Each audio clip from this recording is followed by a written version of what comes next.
All right, here we go. Welcome into the Stone Shield Show. We are here. We are live. It is a Tuesday here in Cincinnati. Snow falling a little bit this morning. I know some lucky kids are off school today, but we are still here in studio doing our show 11 to noon here today on a Tuesday. No Reed Myles today, but I do have confirmation. He will be back tomorrow as he makes his triumphant return to Off the Bench tomorrow morning, Wednesday, 10 o'clock. Don't want to miss that. He's got some very important business he's had to attend to here over the past couple of days. But Reed Myles, the plan is he will be back tomorrow on Wednesday for Off the Bench at 10 o'clock. I know we are all very much looking forward to that. But a great show on hand here for today. We're going to talk Trey Hendrickson. Obviously going to talk about him to lead off today's show. Zac Taylor at his Monday press conference said he was doubtful again, and we've unfortunately had this be a reoccurring theme here for Zac Taylor as he comes in on Mondays. He's like, yeah, but he's doubtful or he's out. He's listed as doubtful. I can't remember the last time I saw a player listed as doubtful and then actually go out there and play. So I think we can all assume that he is not going to play on Sunday for the Cincinnati Bengals. And obviously that is not ideal going against Josh Allen and the Buffalo Bills. But I have some thoughts on that. And I think we're all wondering, like, okay, why wasn't he put on IR after the Jet game? Why is he just week to week when you could use an extra roster spot? But instead he just is on the bench, not playing, not dressing. And it looks like that's going to continue here against Buffalo, and I think, of course, that provokes the question as far as whether or not we will see him again this year. So we'll talk about Trey Hendrickson to lead off today's show. Also, it's Tuesday morning. That means it is time for our NFL Power Rankings. Not going to do too much of a victory lap, but I have had the Patriots at 1 for over a month now, and I think now the rest of the country is starting to wake up to that a little bit. I saw lots of other power rankings this morning that finally have New England at 1, but we've had them at 1 for quite some time. We'll roll through our power rankings as we always do. A couple of surprises in there, so stay tuned for that. Also, another guest on the show today, Wayne Box Miller. He's going to stop by, does a tremendous job on the Bengals radio network. He's the pregame host, halftime host, post-game host, also does some Bengals pep rally stuff with Dave Lapham. Used to work with him my first gig out of college, so looking forward to having Box on the show and talking some Cincinnati Bengals. We'll talk about the defense. We'll talk about Trey Hendrickson. We'll talk about Joe Burrow, and, of course, we'll talk about the Buffalo Bills as well. That interview is coming up at 11:30, about 25 minutes from now, so make sure you stick around for that. UC and Xavier were in action last night, and Cincinnati played Tarleton State, and I don't think very many people around the program thought they were going to need Tarleton State as a bounce-back game, but obviously that is what, in fact, ended up happening after dropping the game to Eastern Michigan at home. Only had a 2-point lead at half. Tarleton State was without 7 players.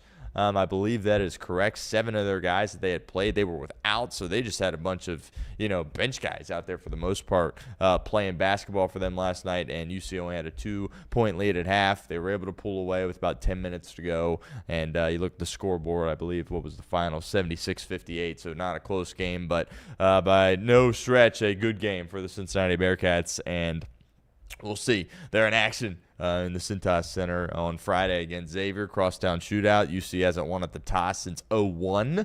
So, lots of work to do for UC over the course of the next few days to get ready for that game. Xavier, by the way, won last night there as well. Outstanding college basketball slate tonight.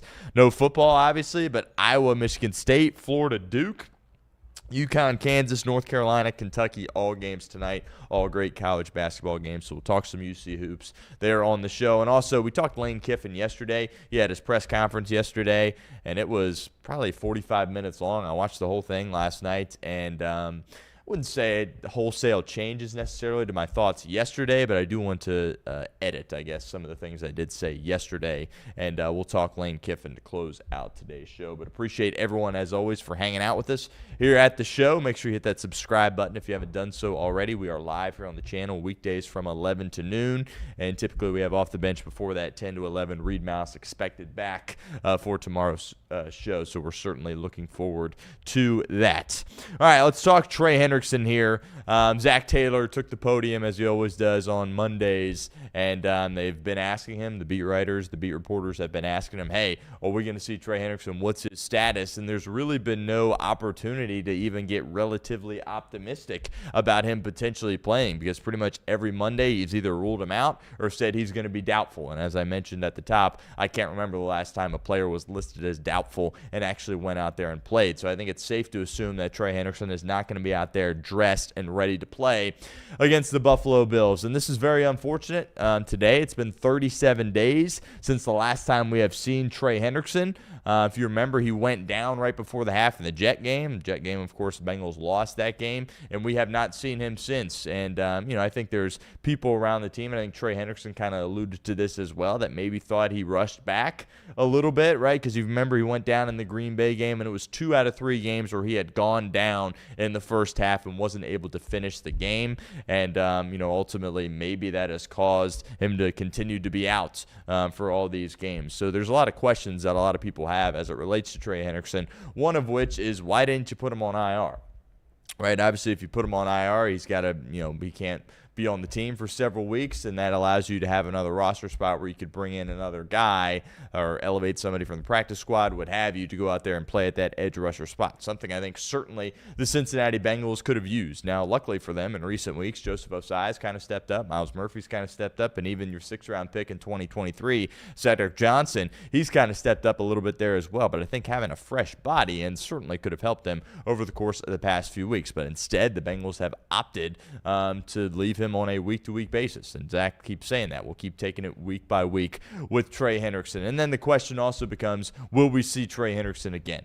Right, Trey Hendrickson last year was making, $14-15 million, and, it was a long, exasperated offseason filled with drama, as it typically is with Trey Hendrickson, and ultimately Cincinnati was like, we're not going to give you a long-term extension, but we'll give you a raise here for this year, so we kind of pay you at the level in which you deserve based on your past 2 years of performance with the 17.5 sacks back-to-back years. And I didn't have an issue with that. I thought it was the right move not to give him an extension. Right? He's an older player. I believe he turns 31 this week. So, giving a player of that age a long-term extension, not a good idea. And I think, I've been very vocal about this. To me, Trey Hendrickson's a selfish player. I think he has been for quite some time, and I think you're starting to see Zac Taylor get overly frustrated with him, and you can hear that come through as far as Zac's demeanor in the press conference. We'll talk about that in a second, but Trey, he's looking at this going, well, I've got my $30 million this year. Congrats, he did. He deserved it, right? He deserved to get the pay raise. If you have 17.5 sacks in the National Football League,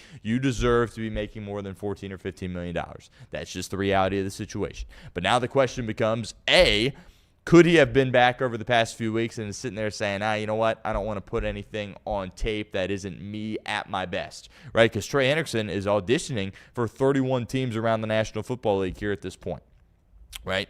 What he's putting on tape is going to either help him get a long-term deal with the team or hurt him over the course of the next, few weeks if he were not to get a long-term deal with another team. So I get it from his perspective, right? If you want to go out there and not be 100% and not be as productive as, we're used to seeing Trey Hendrickson be, that obviously could hurt him next year or just this offseason as far as getting an extension or getting a long-term contract, I should say, with another team. Now, Joe Burrow, he, of course, comes back. Now, it's a little bit different with him. He's under contract. He plays the quarterback position. I think he's wired a little bit differently than everybody in the NFL, but he comes back. He fights through the injury. He comes back a month earlier than what people were expecting, and, he was probably in some serious pain or at least discomfort in the game against Baltimore with the steel thing that he's got in his shoe, right? And, you would think that Trey Hendrickson would see something like that, and that would push him to get out on the football field. Hasn't been the case over the course of the past few weeks. Zac was asked if Trey was still involved, with the meetings, if he was still in the meeting room helping out with the defensive linemen, and Zac was like, mostly just rehab stuff with the trainers. I think Zac is very clearly over Trey Hendrickson. Again, I've said that he's a selfish player. He has shown that for several years, and I think it's kind of wearing Zac out, and I think Zac's ready to kind of move on here. They've had a great run with Trey Hendrickson. Don't want to take anything away from his performance as a Cincinnati Bengal. Best free agent signing in the history of the franchise. Can't argue that. But at this point, it's kind of run its course. I think people around the team are just a little bit tired with the whole, Trey Hendrickson saga, and they're ready to kind of go separate ways. And I think it'll be a little bit easier to do so after, the uptick in production that you've seen from Myles Myrphy. Not going to sit here and compare Myles Myrphy to Trey Hendrickson. We all understand that. I'm not ready to sit here and say that Myles Myrphy is no longer a bust either. Past few weeks, it's been solid. It's been impressive. It's been good to see. But, just because of a couple of good games, we don't need to sit here and act like, oh, Myles Myrphy, we got that position figured out. He'll hold it down for several years. Great pick, Duke Tobin. We're not going to get carried away and say that at this point for Myles Myrphy. But with Hendrickson, nobody truly knows other than him how he's feeling right here. And, something I've also mentioned on the show is that this type of injury kind of feels like an older player injury. There's been a couple of different, designations that have gone to this injury, right? It was a back, it was a core muscle, it was a sports hernia, it was a hip, it was a pelvis. Like, all these kind of things are being thrown around, so I don't know if anybody besides Trey and, of course, the Bengals training staff knows exactly what's going on. But to me, I hear all that, and that's like, well, that's an older player injury, right? I don't think a guy in his, mid-20s is kind of going through something like that here at this point. And I think that shows you that Cincinnati did the right thing and ultimately decided not to pay Trey Hendrickson and give him that extension that, he had been begging for such a long time. And obviously, the performance on the football field would say that, you would want this player to stick around for a long time. But the Bengals sat there and said, well, they hate paying people over 30 anyway, but they knew that at some point it was going to decline. I think to sit here and expect him to have 17.5 sacks again was unrealistic. I think they understood that, and I think they made a great decision. They made him happy for this year. Remember, this year was all supposed to be about keeping the band together one last time and going and pursuing a world championship. It hasn't worked out that way for the Cincinnati Bengals. The core of Higgins, Chase, and Burrow, that's going to be in place for several years. But, defensively, you're going to head in a different direction, I think, this offseason. Now, obviously, there are some people out there that speculate, they might tag Trey Hendrickson. I would be shocked, right? I said a couple of weeks ago that I didn't think it was going to happen. Now I'm at the point where I would be shocked if it did happen, especially with the uptick in efficiency you've seen from other guys along the defensive line. And then it gets to the point, I don't know the number off the top of my head, but if they tag him again, it's like, well, why didn't you just give him an extension at that point? And look, if I'm Trey Hendrickson, the Bengals tag me again, at that point, you just got a 2-year deal basically and made a ton of money. So from Hendrickson's perspective, I don't think he should be frustrated if the Bengals were to tag him again, but I think that would be a mistake. I think Zac Taylor's done. I think he's making it very clear. All Zac Taylor does is stand up for his guys and support his guys. And he's had opportunities to do that with Trey Hendrickson, where he could be like, oh, he's one of our best players. He's working his butt off to get back. I have full faith and confidence that he will come back, and he's doing everything in his power to come back. Zac's not saying that. Go watch the press conferences. That's been the first question frequently on Mondays. It's like, where's Trey Hendrickson? He'd very quickly, he's doubtful this week. Oh, he's out this week. Oh, is he in meetings? He's mainly just hanging out with the trainers. And it's very quick. It's not long-winded. It's to the point. And clearly Zac Taylor is over this. And I'm over it too. And I think the fan base, for the most part, should be over it. Now, if you beat Buffalo, right, and then you're going to play Baltimore, and it's like, okay, this thing isn't really just a pipe dream anymore. There's an actual chance that you have an opportunity to get hot here and get into the playoffs, then I would like to see him doing everything in his power to come back. But I think he's protecting himself at this point because he wants to get a long-term deal with another team at the money in which he thinks he deserved going into this year. And if he goes out there and isn't productive on tape or isn't moving around the way that a fully healthy Trey Hendrickson is moving around, that's going to prohibit his ability to get that deal. And I think he's probably looking out for himself here at this point. If the Bengals lose Sunday, then they're done, right, as far as the playoffs go. I know a lot of people out there think they're done right now, and that's fine, right? But the team and the coaching staff and the players can't afford to operate like that. They got to think this is must-win, and they have a chance to get in. Again, you beat Buffalo, we can start having those conversations a little bit more seriously. But for now, it's a long shot for the Cincinnati Bengals. I would be shocked that if they lose to Buffalo, if we would ever see Trey Hendrickson again in a Bengal uniform, to be honest with you. Because, again, it's different for Joe Burrow. I respect the heck out of what Burrow's doing. I think, he's in a spot. He's under contract. He's faced the team, faced the city, faced the organization. He needs to be doing everything in his power to get out there. But Trey Hendrickson, it probably is unfair to ask him to come back where he's at in his career and if they're mathematically eliminated from the playoffs. Now, I get it. Hey, you're making $30 million. We paid you. You get your butt out there and you play. I don't have a problem with that opinion whatsoever, and that honestly might be my opinion. But at the same time, you can't, if they're eliminated, he's hurt, he's clearly not 100%.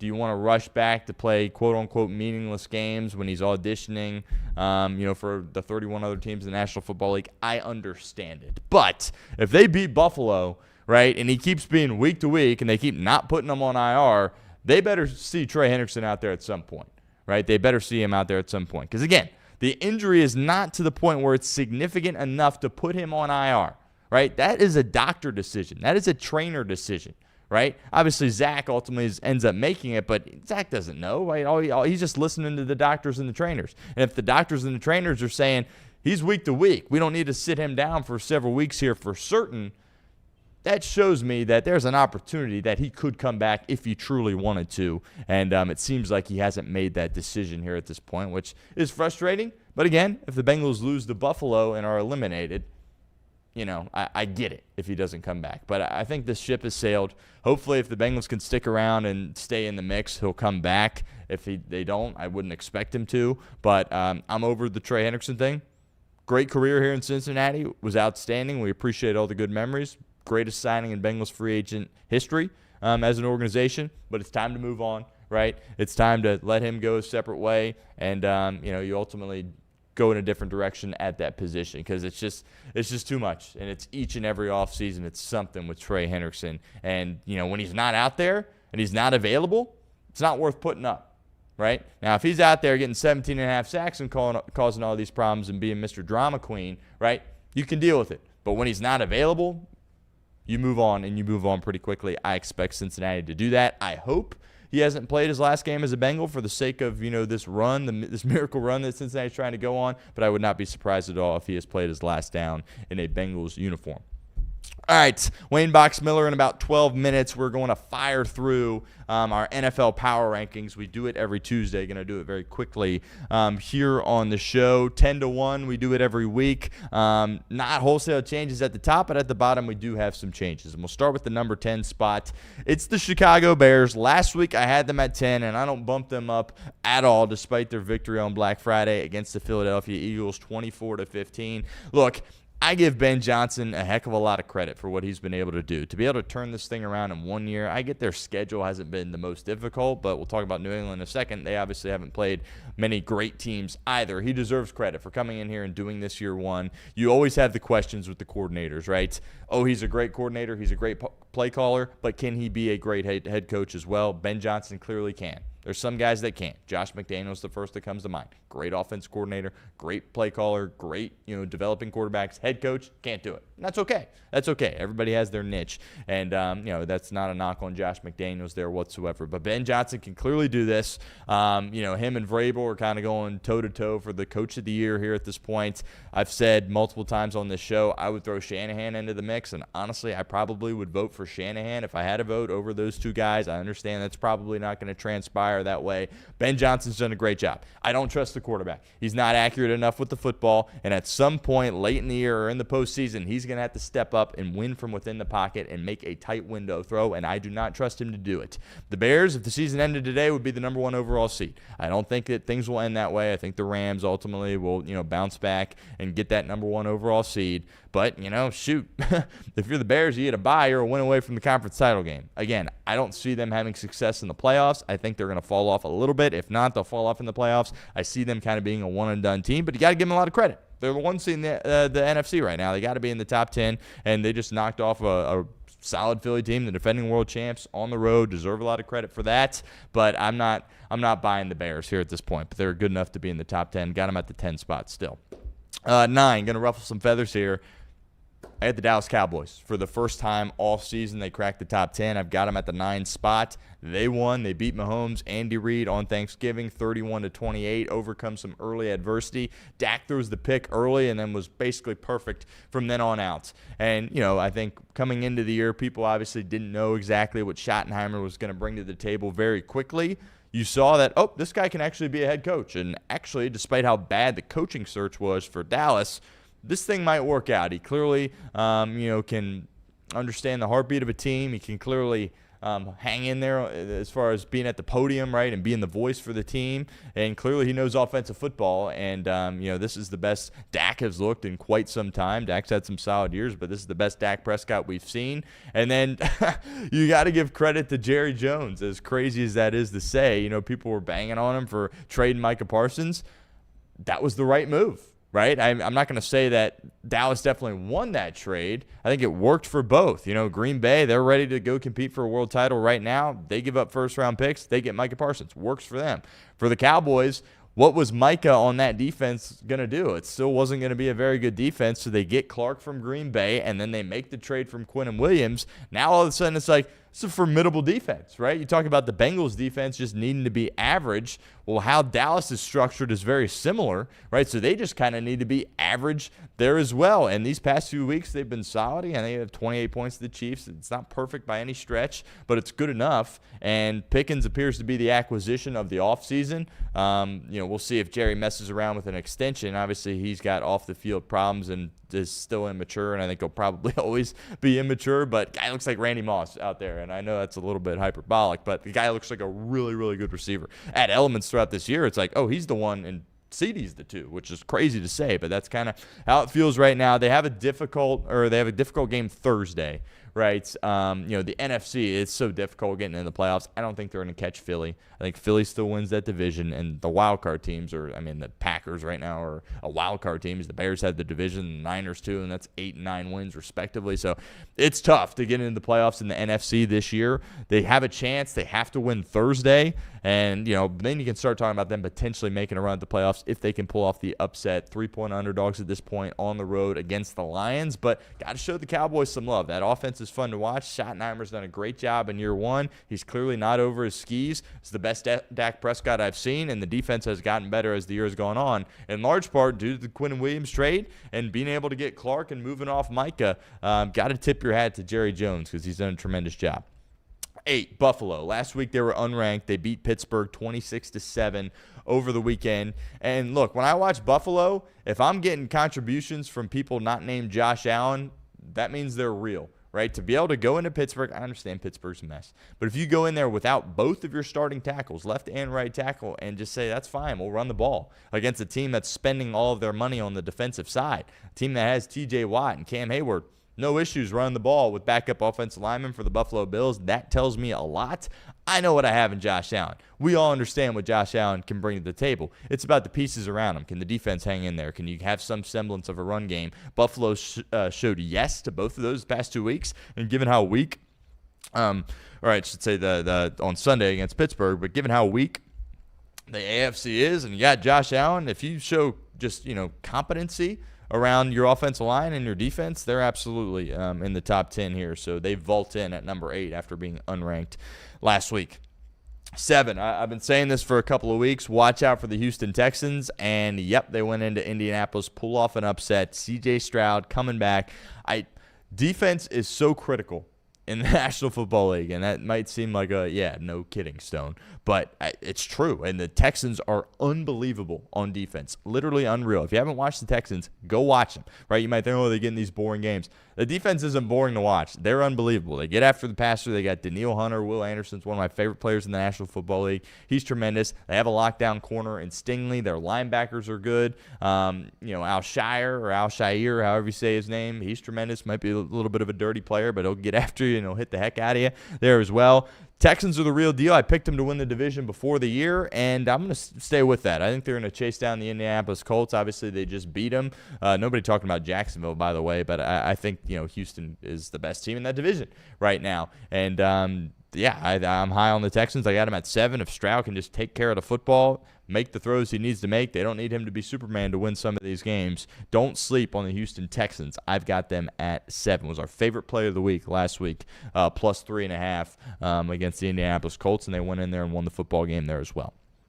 All right, now we move into our top 6 here. San Francisco 49ers, really high on them. Shanahan, as I mentioned at the top of this segment, tremendous job. He should be getting Coach of the Year love. He's not really at this point, but he absolutely deserves it. Last week I had him at 6. Keep him at 6 right here. They go into Cleveland. They beat the Browns 26-8. Look, the Browns are very dysfunctional. They're experimenting with Shedeur Sanders right now, but it's a bunch of backups for the Niners. All their guys are hurt. No Bosa, no Warner.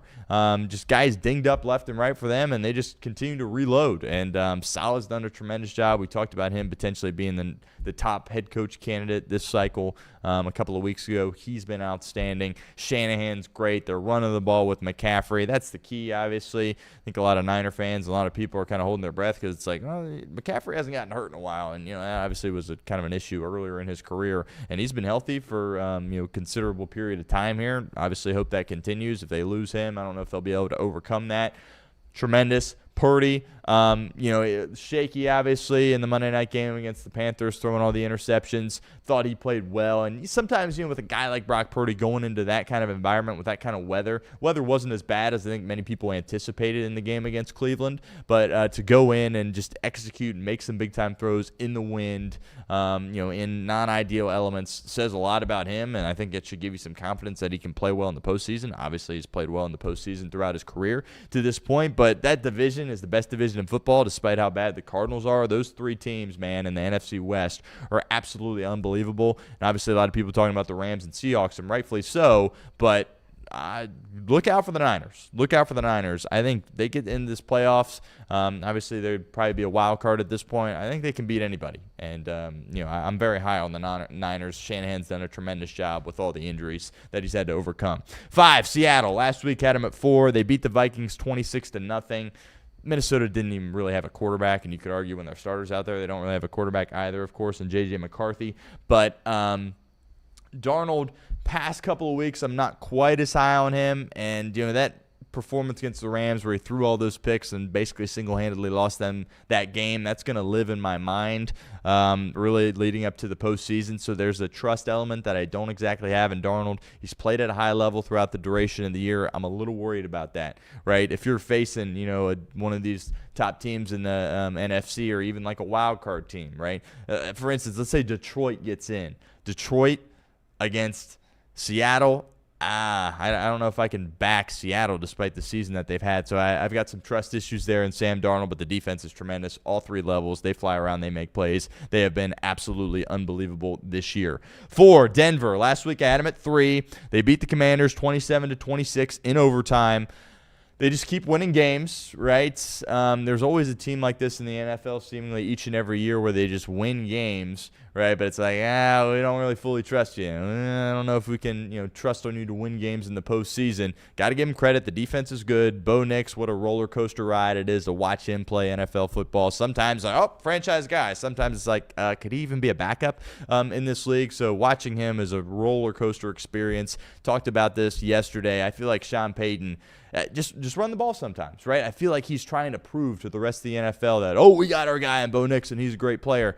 Run the ball a little bit. Take some off the shoulders. Shoot, run Bo Nix a little bit there as well. I think that certainly could be advantageous for the Denver Broncos. But it can beat anybody, but if they went one and done in the playoffs, wouldn't surprise me at all. But obviously they have their sights on competing for the number 1 seed. We'll get to the team that currently is at the top of the AFC here in a second. Packers at 3. I've been high on them all year. At the beginning, they left a lot to be desired, right? Of course, they had the game early against Cleveland, whereas they were messing around late in that game. It's like, what are you doing? And they tied Dallas when Dallas was kind of in shambles, particularly on defense.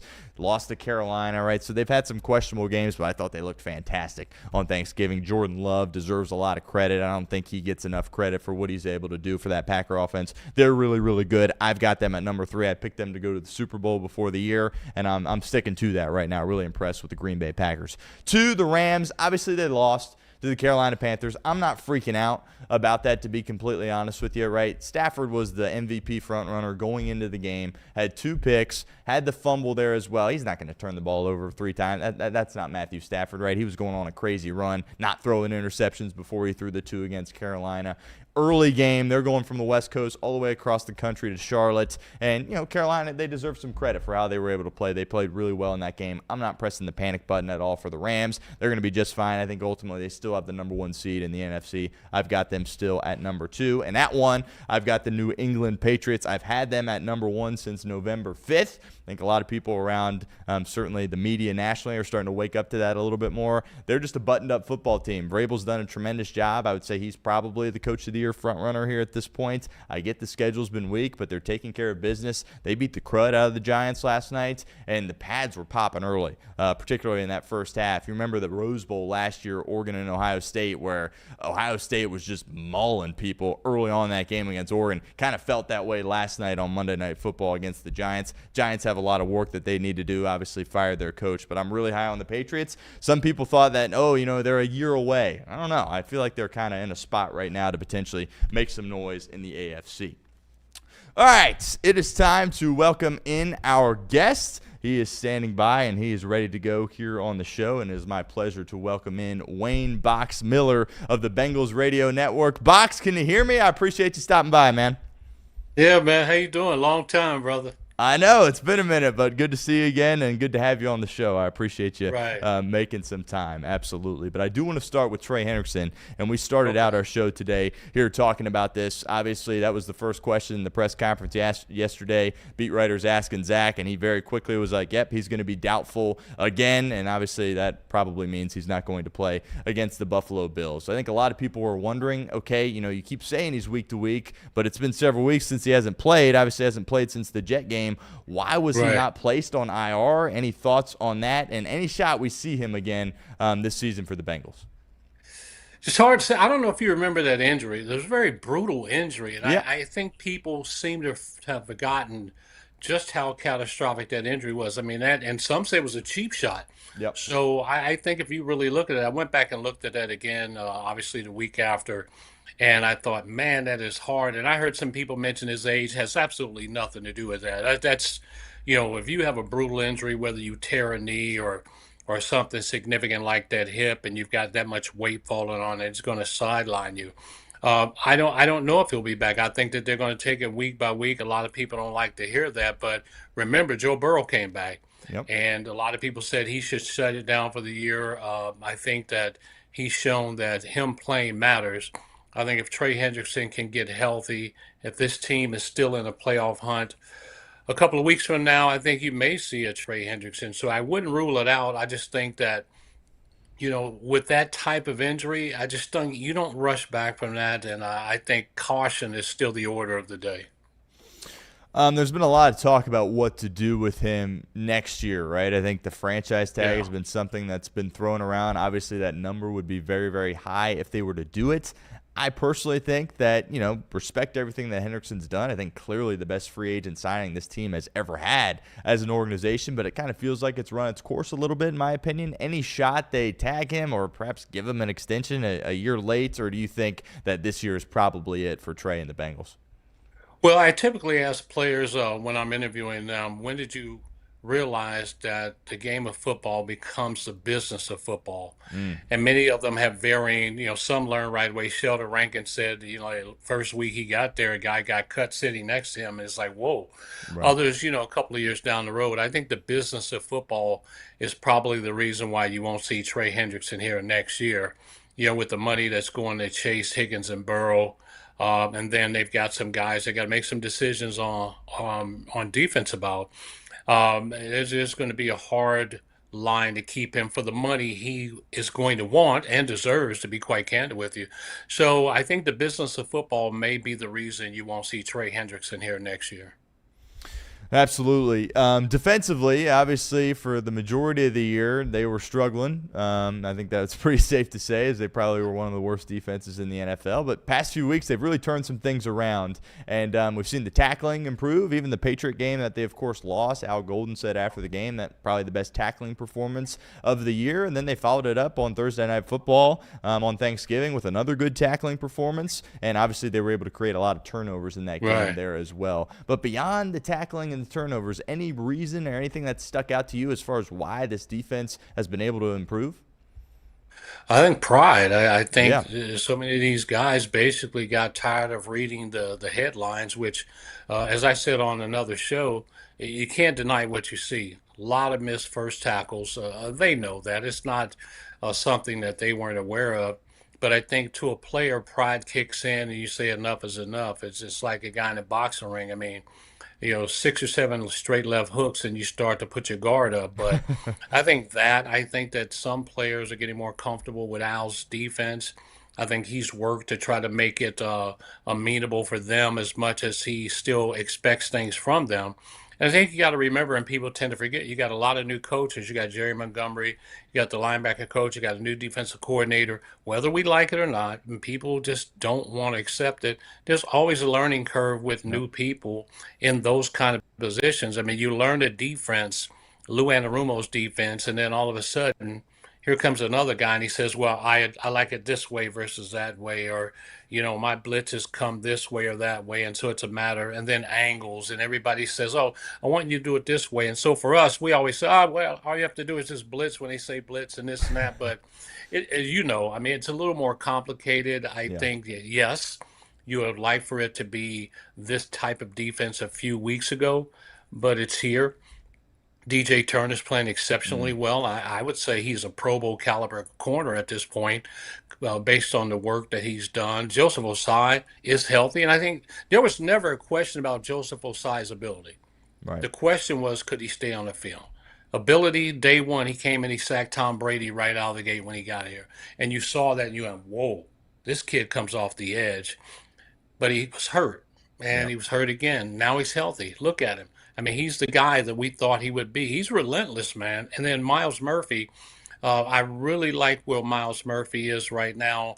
I know he's a late bloomer. I know to a lot of people he's a bust, disappointment, whatever. To me, I've always said this, man. I will evaluate a draft 3 years after the draft Mm. because I think some players, yes, the first year they catch on, they get in, they fit in, they impact. Others, it's a learning curve that's a little higher. If anybody plays golf, some people take the golf and you say how. The rest of us are scrambling to make birdies. I mean bogeys. Look at me Right. thinking positive. Scrambling to make bogeys, and and then at some point it clicks in. But I think what Myles Murphy has shown us the last few weeks, going back to Pittsburgh game, 7 tackles, sack, tackle for loss, 2 quarterback hits.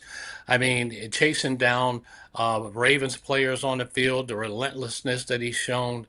I think that Dan Hoare did an interview with him and Mhm. talked to him because he's a very cerebral kid. And he said, "Do you think maybe you're thinking too much while you're on the field?" And he kind of admitted that that may have been a problem versus just turning it loose. But when you're trying to make sure, when you're putting pressure on yourself, which I think Miles did put a lot of pressure on himself, that now those things are starting to dissipate. And you look at a kid that's out there running around. I think Jerry Montgomery has a lot to do with that, believing in him, encouraging him, and yeah, getting on him. But Myles Murphy, man, the last few weeks, if this is any indication of the path that he's on, Ossai and Murphy are going to be very, very helpful to this defense. No doubt. Yeah, I mean, I'm watching him in the Baltimore game where they complete that pass to Derrick Henry, and then he's rushing the passer. He turns around, he sprints all the way down the field, and obviously it's a big game for Baltimore, but he makes that tackle, and you just don't really see that from edge rushers very much in this league. Effort. Yeah, been tremendous over the course of the past few weeks. It's crazy what one player could do. Obviously, Joe Burrow comes back. This team all of a sudden has some juice, and they looked like a really good football team on Thursday night against the Baltimore Ravens. I'm looking at this division, and there's obviously lots of issues going on in Pittsburgh and Baltimore. Yeah. But right now, based on how the defense has played the past few weeks and Joe Burrow coming back, I don't think I'm being biased when I say this. They look like the best team in the division to me. What are kind of your thoughts on that here at this point? Well, they are. Yeah. They are the best. Lamar Jackson's hurt. It's Yep. very evident that Lamar Jackson's dealing with something more than what they're reporting to the media because he just doesn't look comfortable. We all knew Aaron Rodgers, eligible for AARP, was going to hit a wall, but you see his mobility or lack thereof, man. He just doesn't have the mobility that he needs to buy another second or half second. The younger Aaron Rodgers would have bought a half second on many plays where now he's just getting beat. The experiment in Cleveland, I'm happy for Shador Sanders getting on the field, but he's learning. Touchdown last week, no interception, so he's not costing his team. Maybe he's not leading them to victory per se. So that leaves Joe Burrow. When you look at the quarterbacks in this division, what he showed all of us on Thursday night Thanksgiving was beyond phenomenal. And I Mm, say that because you don't miss 9 weeks. Walk out there on the field and make the kind of throws that he made in game situations and pressure situations with all kinds of blitzes and designs and uh, T. Higgins not playing. mm. And yet you deliver that kind of a performance. His escapability was there, his magician like ways were there, his accuracy was there. I mean, he had a couple of throws early on that he admitted, hey, but we expected it. I thought he'd be a little more rusty than what he was. The guy is just different, man. And I'm gonna tell you something. For me, he's creeping into that category of Montana Yeah, and Brady. no doubt. They just find a way to get the ball to whoever is open or whoever they think can get the 50-50 ball, or they buy another second. And really, if I'm being fair about it, it reminds me a lot of Big Ben Roethlisberger. He would frustrate defenses. You thought you had Ben. You're just about to reach out and put your hand on Ben Roethlisberger, and he would just slide a half a step or forward a half a step, and you'd miss him, and he'd make a play. These guys are different, man. They're clocks, they're computer processors. I don't know what the latest Apple chip is right now, but Joe Burrow has an A. Matter of fact, it is an A9, I think. So Apple has a Joe Burrow chip in the new iPhone. So Yeah, I was just fascinated by how quickly he got into a rhythm. Like as you mentioned, there was a couple there early yes, with not on the same page with Jamar. I don't know if we've ever seen that, but then like after the first couple of series and then into the second half, it's like looks like Joe Burrow, and I just was blown away that he was able to do that, and I totally agree with you. I think he's kind of he deserves. People kind of forget. It's funny, in this league, if you're not out there, people just are like, oh, Joe Burrow coming back. What's that going to do? But I mean, yeah, this is one yeah. of the best players in the league, is it not? No question about it. I have to say this phrase in fairness: when healthy, Yep. he's top three, period. Mm. I'd sit and discuss it with you all day. I think what he doesn't get credit for is his feet. And Joe Burrow, if he has to take the ball and run with it, he's just fast enough to get past the linebackers and the linemen. And he's big enough where he's not going to be intimidated by a secondary player. So he's got the feet and the footwork inside the pocket. He's got the arm strength. He's got a computer chip in his brain. His vision is impeccable. And he just feels like I know what I need to do to make this play happen or to win this game or to put us in position for Evan McPherson Mm. to kick a game-winning field. The guy, man, you watch him. If you didn't know he'd been gone for 9 games, you wouldn't have known. Right. You wouldn't have known. It's just incredible. Unbelievable. Wayne Box Miller joining us live here on the show for a couple more minutes, Bengals Radio Network. Burrow, after the game, I think said several interesting things, but one significant takeaway that I had was obviously the coaching staff has been drugged through the mud, and maybe rightfully so, Right. for the majority of the year. And Burrow came out there and said, you know what, there's not a scheme in the NFL that's revolutionary enough to overcome some of the things that we're doing. We got to put it on the players, and the players got to go out there and play better. So he went out of his way. I don't know if he mentioned Zac directly, but basically to back this coaching staff. What were some of your thoughts and takeaways when he said that? Well, leaders lead. Yeah. And, leaders take on the tough questions. Joe Burrow does that. I mean, you remember the offseason, he advocated for Trey, he advocated for Chase, he advocated for Higgins, and he advocated for Lou Anarumo, if you remember last year. Mm-hmm. And there were several pictures and images of him talking to Lou. Joe Burrow is that kind of guy. His dad was a coach. He understands that, you can draw up the most beautiful schemes and most exotic blitzes and all kind of packages, but if the guys don't get out there and execute, wrap up, make the tackle, or catch the ball, or pick up a blitzer if you're on offense. I mean, the play that he hit Andre Osivas, a lot of people aren't talking about. Samaje Perine made that play. He Mm-hmm. was on the right side of Burrow, saw the blitz coming on the other Yep. side, went under Burrow, got enough on that guy to throw him out of Joe Burrow's way long enough for Burrow to complete the pass for the touchdown. So again, He understands, man, the coaches can only do so much. Once that game starts, the game plan's in, and everybody has their assignments. Players have to make plays. Got the Bills on Sunday. I looked this morning. I believe the spread's at about 6. Early thoughts on that game? Well, it's going to be interesting to see which Buffalo Bills team shows up. I No mean, doubt. a month or so back, they lost 2 games in a row, and then they've gone win, loss, win, loss. And so, if they stay true to fold, then they should lose this weekend. So, but you got a big quarterback back there, Josh Allen, man, he's just a big threat. He can throw the ball. He's got a big arm. He's improved so much in not just throwing the ball up for grabs since the last time the Bengals seen him. I think the Bengals may have helped make him a better quarterback, but he's more disciplined with the ball, with his throws, which makes him formidable or more formidable. He could still run the ball.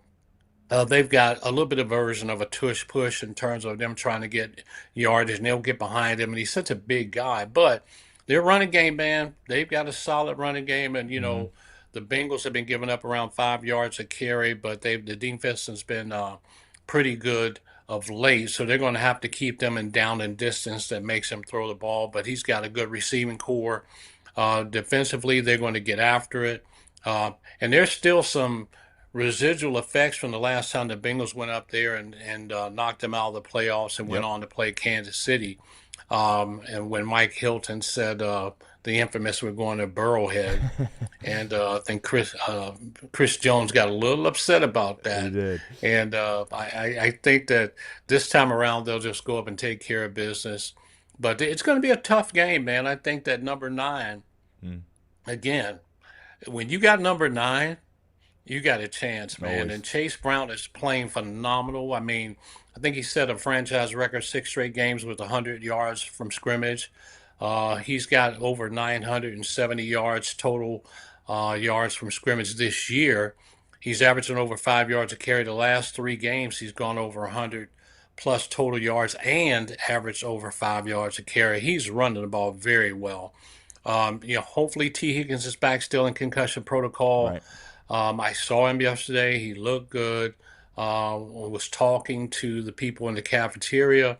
But again, that's just baseline. You don't know all the other tests that go along with that. But Yossi Vosh looks like he's getting back in rhythm. And Mitchell Tinsley, man, getting his chance again.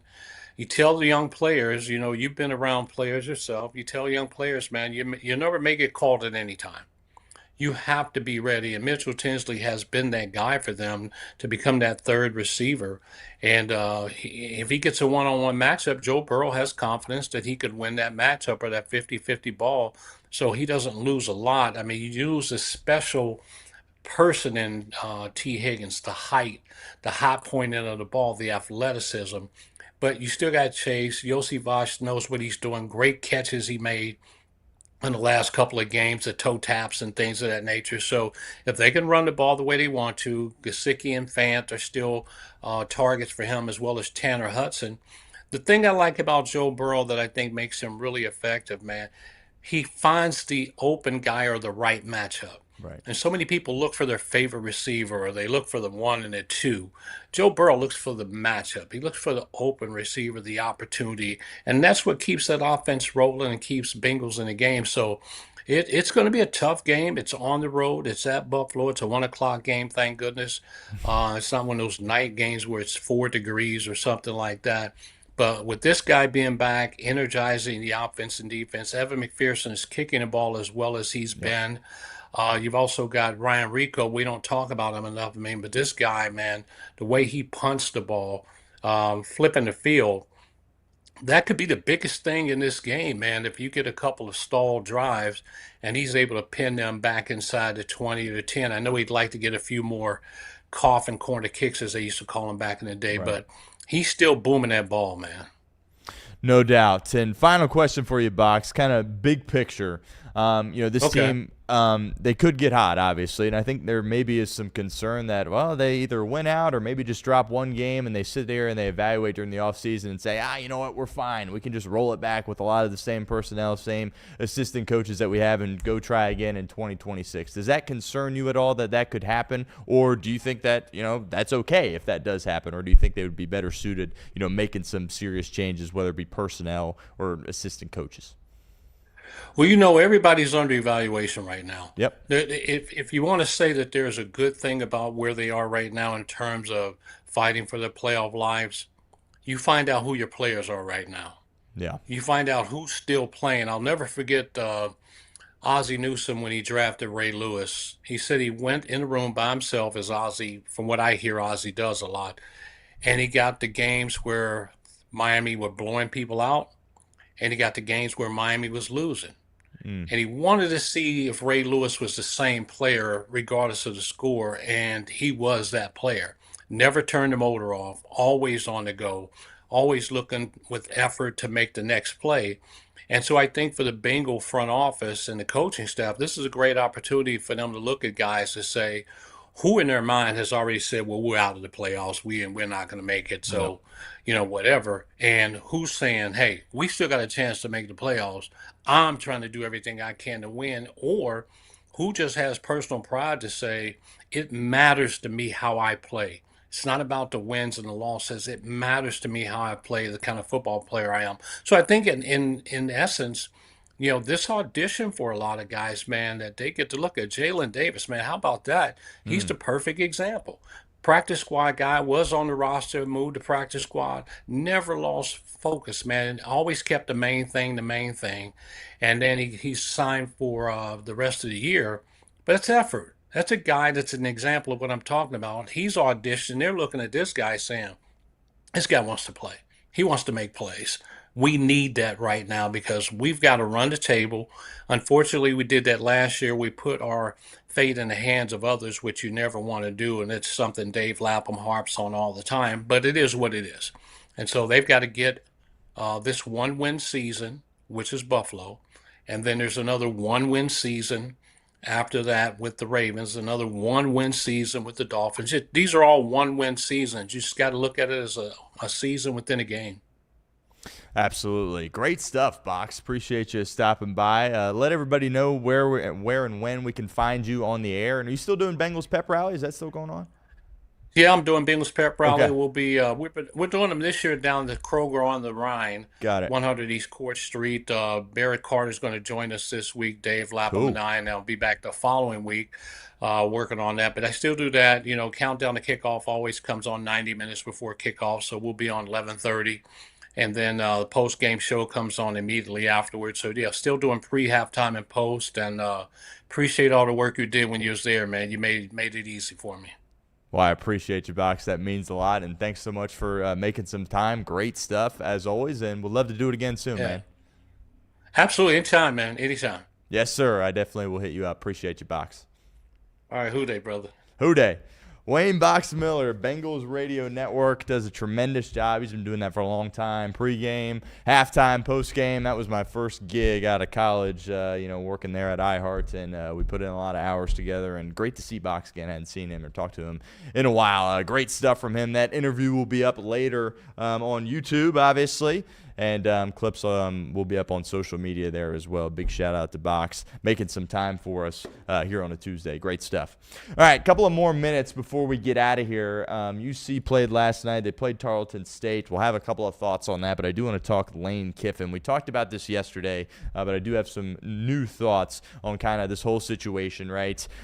Seemingly everywhere Lane Kiffin has gone, it's been surrounded by a little bit of controversy, right? Remember, he was at Tennessee for a year, and then they had a solid year, and then boom, he leaves to go to USC, and Knoxville has hated him ever since, right? Kind of a messy exit in the National Football League with the Las Vegas Raiders, and then Nick Saban kind of made history where they let him coach the first playoff game and then said, you know what, actually, you're going to be gone before the national title. He was, getting ready to take that FAU job, and apparently they were going to let him continue calling the plays for Bama, and Saban saw something he didn't like and said, you know what, never mind, you're actually out of here before the national title. So just controversy always kind of has surrounded him. He's always kind of stirring the pot a little bit. He was one of the first coaches to get on social media and was tweeting stuff after the games, right? And that's just kind of the Lane Kiffin experience. But people at Oxford have absolutely attacked him in recent days. And I'm sitting there watching his press conference at LSU yesterday, and I was originally kind of scratching my head like, what is wrong with him? Why would he make this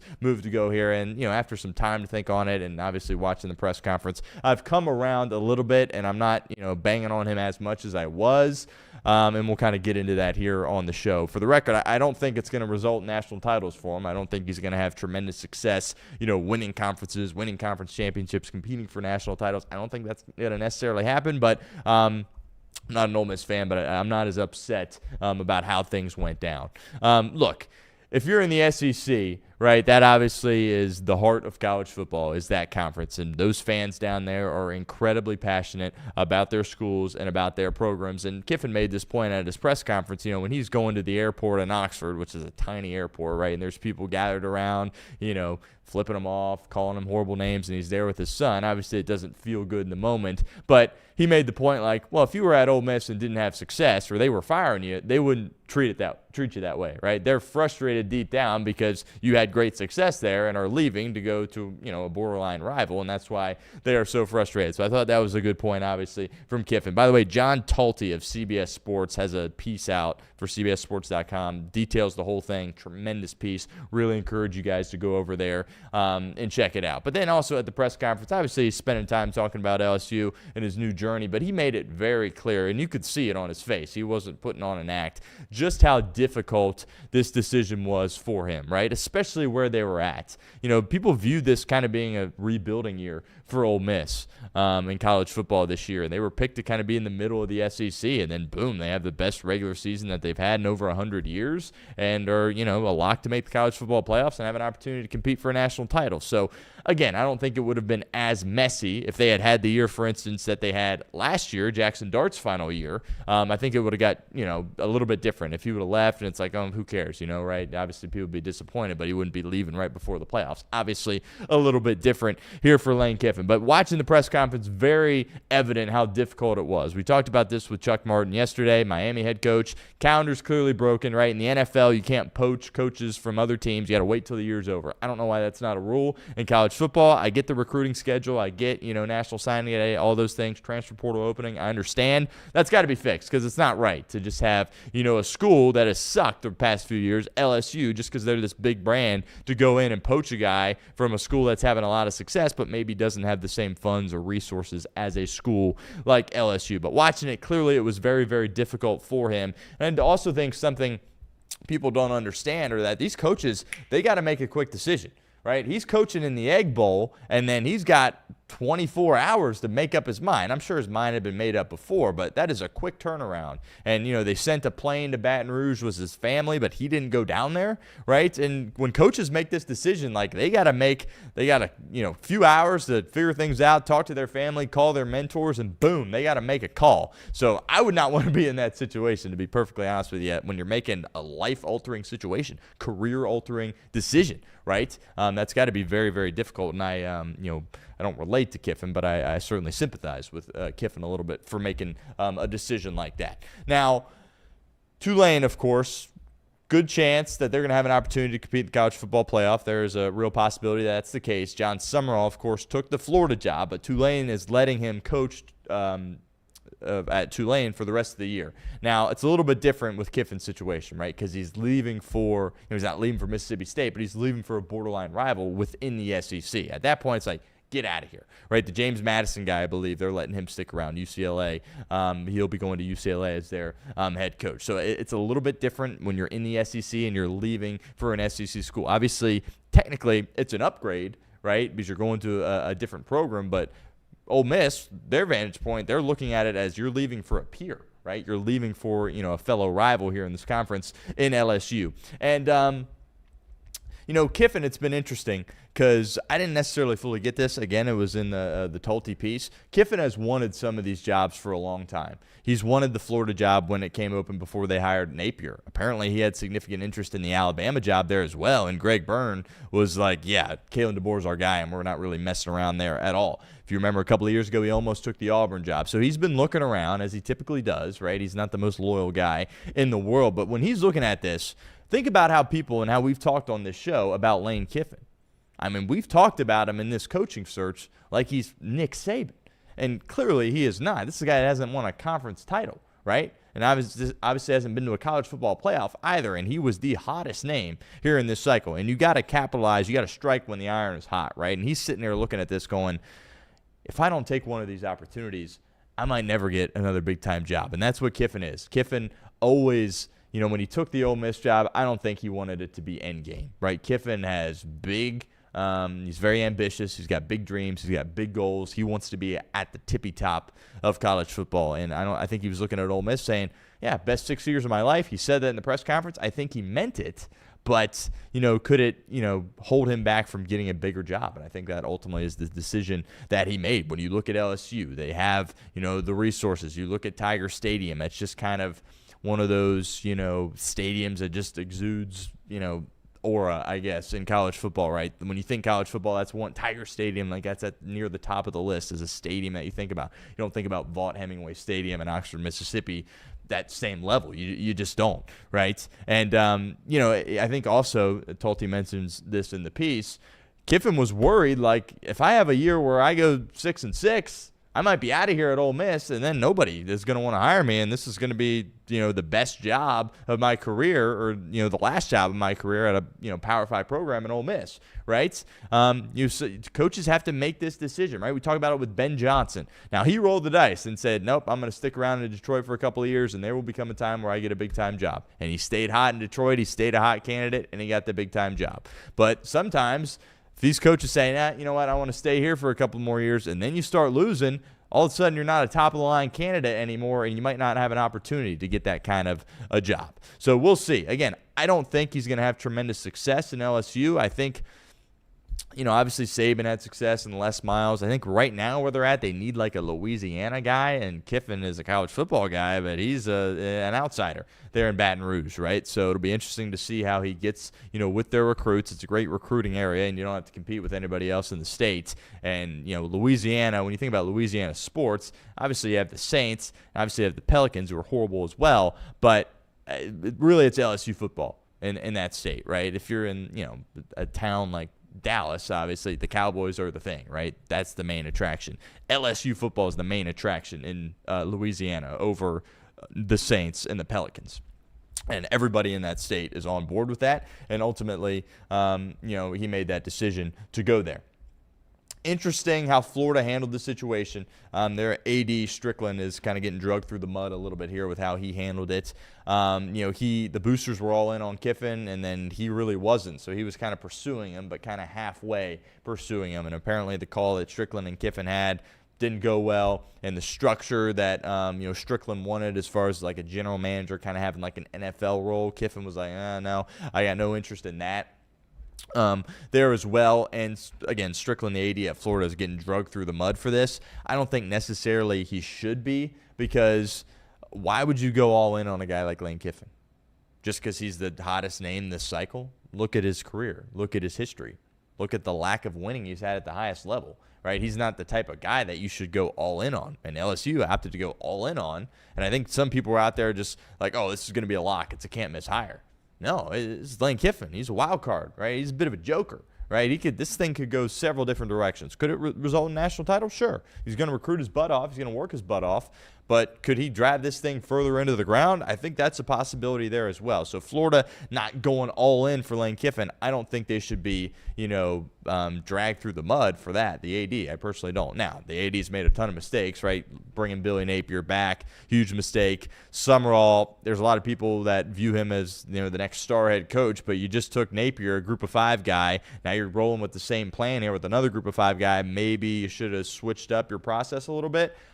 I don't have an issue with dragging Strickland for that, but as far as not going all in on Kiffin, I don't think he should be necessarily criticized for that. So it'll be interesting to see how this plays out with Lane Kiffin. Look, you have a better chance to win technically at LSU than you do at Ole Miss, right? Just from a recruiting standpoint, it's just a bigger program. It's the name of the game. And Ole Miss is ticked off because it's like, well, you're leaving for a peer. Not really, right? There's a few teams in the SEC that have kind of separated themselves from everyone else. Georgia, Alabama, obviously the first two that come to mind. I think you can kind of throw Texas in there as well now that they're in the SEC. Maybe A&M's going on that course there as well, but LSU's at the top with those teams, despite the fact that they have struggled since Joe Burrow left. This isn't a Kentucky, right? Or an Ole Miss or a Mississippi State or a Vandy, even though they've had a recent resurgence. Ole Miss might say you're leaving for a peer, but it was an upgrade technically by the letter of the law. So it'll be fascinating to watch. Whole saga. I can't imagine being in that spot where it's like, yep, you just played the Egg Bowl, and okay, what's your decision? And then having to make that call where it's like, well, if I stay, get to coach this team in the playoff, but then what if we don't win the national title and then have a bad year next year? So you got to strike when the iron's hot. You got to strike when people really want you and view you as a top-of-the-line guy. He does. He gets another huge opportunity, and, he's better equipped to handle it now. Remember, he was in his 30s when he had the USC job. Think about all the jobs that he's had. He had the USC job, the Tennessee job, and the Raider job, right? I mean, those are huge jobs, right? And he got them all in his 30s. Now he's had a time to, learn from Nick Saban, go to FAU, Conference USA, build from there, be in the SEC, but not really be a top-of-the-line SEC, kind of redo his life, get sober, reconnect with his family, get in shape. All these things have kind of happened. And now he's better equipped to handle it than he was when he was in his 30s at USC. Going to be fascinating to see how that transpires. Real quickly, before we get out of here, UC Hoops. They played Tarleton State last night. They were only up 2 at half. That's a problem. That's not good. Tarleton State was out missing 7 of their players, which is Tarleton State was missing 7 guys, and they were only down 2 against UC on the road at half. Not good. Not good at all. They create some distance in the second half, pull away with 10 minutes to go. Kirk Kriisa finally shot the ball well. We've kind of been waiting for that. Hit 6 threes, 20 points in the game. That's certainly good to see. Going to have to do that Friday at the toss if you want to be able to get a win. Bob Miller, by the way, was back. So it's like, if you were down or only up 2 at halftime without Bob Miller, I'd be like, okay. But, he was back. Not 100%, but he was back. Had another double-double. Very clear that, UC without Bob Miller is not good at all. With Bob Miller, they have a chance, but a lot of work to do. Xavier, they didn't play anybody last night. They played a game, but was it San Francisco or somebody horrible? Blew them out. But Xavier clearly is going like this, maybe more like this, just ever so slightly. And then UC is kind of going like this. So UC, I would expect them to be favored, despite the fact it's at the toss and they haven't won there since 2001.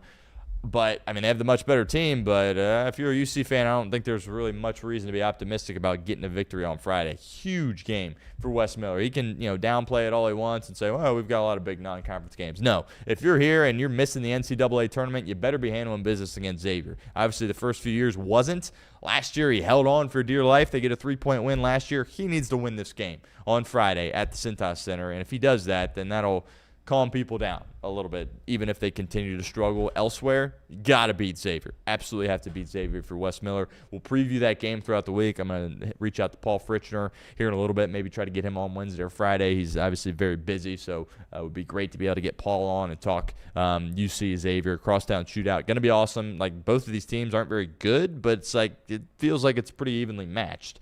Don't expect the spread to be huge. Again, my gut would say, UC's the better team on paper. They should be favored by a point or two, but, obviously haven't won there since 2001, which is frankly embarrassing for the Cincinnati Bearcats. So we'll see. Abayev, he was okay in the game last night. Getting Celestine back was obviously good for Cincinnati there as well.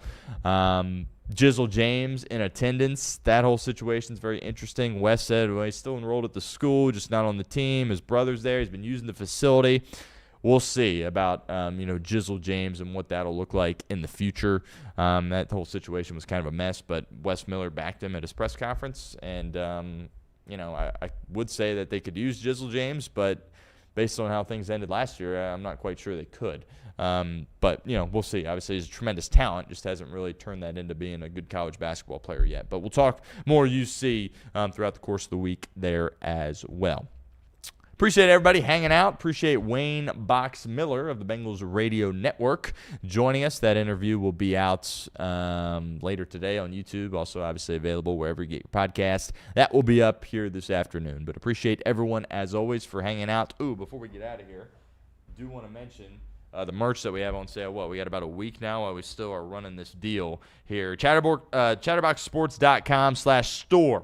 Get 2 shirts for $40. Use code DOUBLE. DOUBLE. The sale runs through December 10th. So we got just about a week.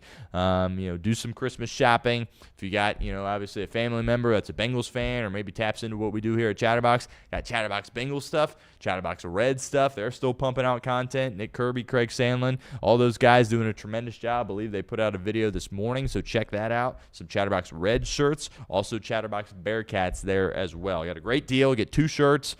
The Bengals one, you want a black one, you want an orange one, only $40. Use code DOUBLE. And, trying to sell some merch here at Chatterbox. So help us out and also get some pretty cool Chatterbox swag there as well on our websites. And we'll start putting that link in our videos that go out on YouTube there as well. But appreciate everyone as always. Reed Myles, he will return tomorrow. Looking forward to that. I think he's, this is my theory.